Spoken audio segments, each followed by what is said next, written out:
nakilala ko na ang mga taong nakatira dito sa Apo Island.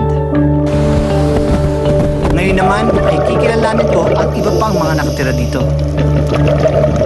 Ang sea turtles o mga pawikan.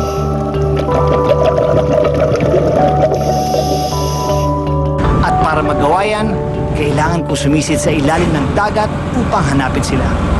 Pero pagdating sa diving, hindi ka pwedeng basta-basta lumusong na lang sa tubig. Mahirap at delikado mag-dive kapag malakas ang current o agos ng dagat. At dito sa Apo Island, ang hanging habagat at amihan ang nagdidikta kung saan malakas at banayad ang agos. Ang hanging amihan o northeastern wind ay nagmumula sa hilagang silangan. Ang hanging habagat naman o southwestern wind ay mula sa timog kanluran.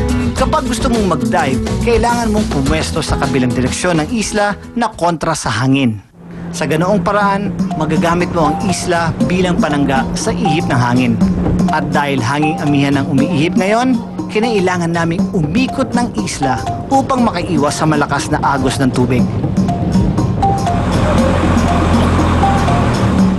Ilang sandali pa ay nakarating na kami sa aming dive spot. At naghanda na kami para sa aming dive.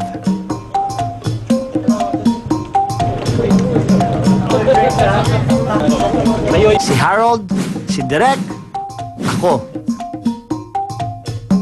At ang dalawang dive instructors na sina Chris at Laura. Ang dive team na lulusong sa ilalim ng dagat upang hanapin ang mga pawikan. Ang aming pakay rito, isang close encounter sa mga pawikan, ang mga nilalang na ipinagmamalaki ng Apo Island. This is the size of trigger, okay. Portal. Wow, exciting to. Pero teka, mukhang hindi lang magagandang tanawin ang naghihintay sa amin sa ilalim. Tila may nagbabadyaring panganib. With trigger, we have to be careful. If we saw a titan trigger fish, we'll swim away from their nest because they are protecting their nest now. Ang triggerfish ay isang uri ng isda sa kalawakan ng Pacific at Indian Ocean. Kilala ang mga isdang ito sa pagiging agresibo sa divers at snorkelers na napapalapit sa kanilang mga itlog. Mabuti nang mag-ingat sa isdang ito. Pero hindi lang pala triggerfish ang dapat naming iwasan. Black banded sea snake, they are 20 times venomous than the king cobra. Alright? Yeah.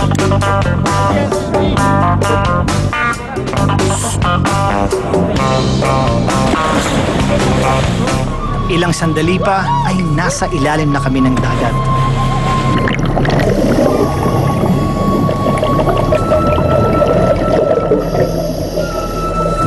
Kahit nakailang ulit na akong mag-dive, hindi pa rin nawawala ang excitement na nararamdaman ko. Sa ilalim ay nakita ko rin ang sinasabi ni Harold na coral wall.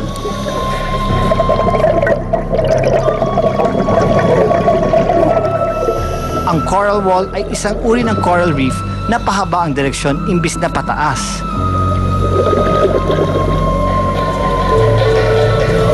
Mukha itong pader na tinubuan ng corals at binahayan ng mga isda. Panalo!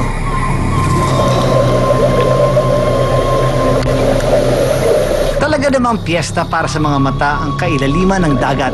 Hindi kami magkamayaw sa dami ng aming nakikita.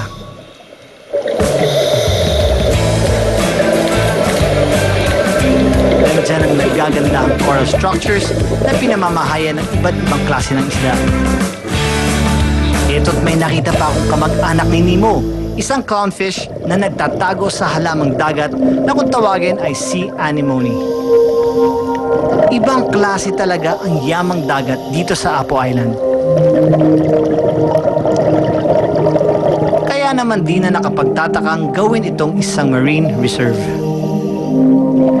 Sa isang marine reserve, bawal ang industrial fishing, bawal rin ang mabibigat na development.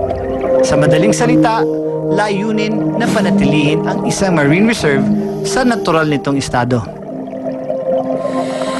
Todo enjoy ako sa ilalim ng dagat nang biglang sumenya si Chris. Mukhang may nakita siyang black-banded sea snake.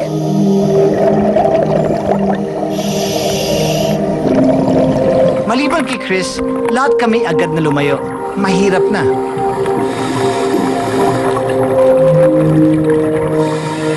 Ang laso ng black-banded sea snake ay mas matindi ng 10 beses kaysa sa cobra. Pag nakagat ka nito, maaari ka mamatay sa loob lamang ng 30 minuto. Pagkatapos ng black-banded sea snake, nakita na namin ang aming hinahanap. Ang pawikan. Kasabay nito, may nakita rin si Chris sa bandang ibaba. Isang remora fish ang nakaangkas sa likod ng pawikan. Nice! Malapit ang loob ng mga taga-Apo Island sa sea turtles na ito. Kaya alagang-alaga nila ang mga itlog ng mga pawikang nakakarating sa pangpang.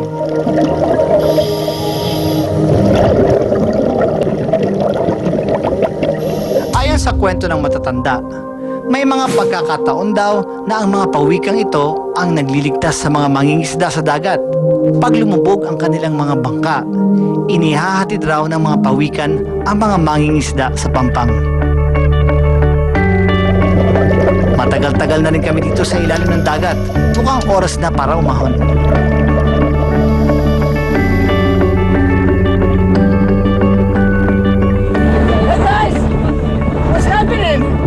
Nakapagbihis na ako't lahat pero parang nabitin yata ako. Kaya bumalik ulit kami sa Apo Island para sa iba na namang trip. Ngayon, meron daw. Ayan o, yes, masenyas. Chris, okay? Okay, ayun. Meron turtle ngayon daw, pupunta natin. Pero mag-snorkeling lang tayo ngayon.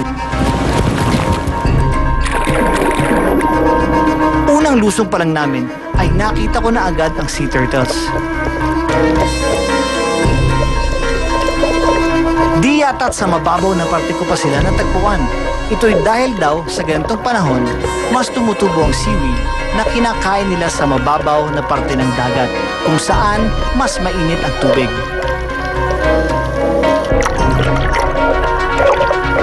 Dito rin ako nagkaroon ng pagkakataon na makita sila ng malapitan. Ibang klase talaga ang ganda ng sea turtles na ito.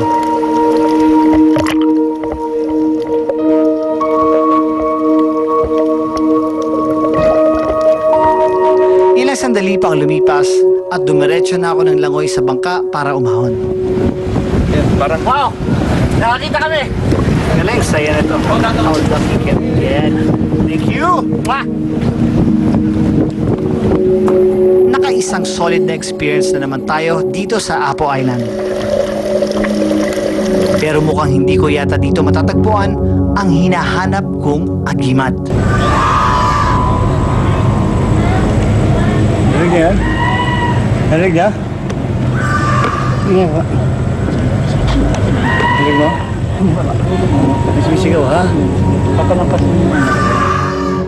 Ang sarap talagang mag-travel kasama ang mga kaibigan. Yan ang sabi ni Rhea Kabili na nagbakasyon sa Thailand with her friends. Kuha ito sa harap ng Grand Palace. Salamat, Rhea!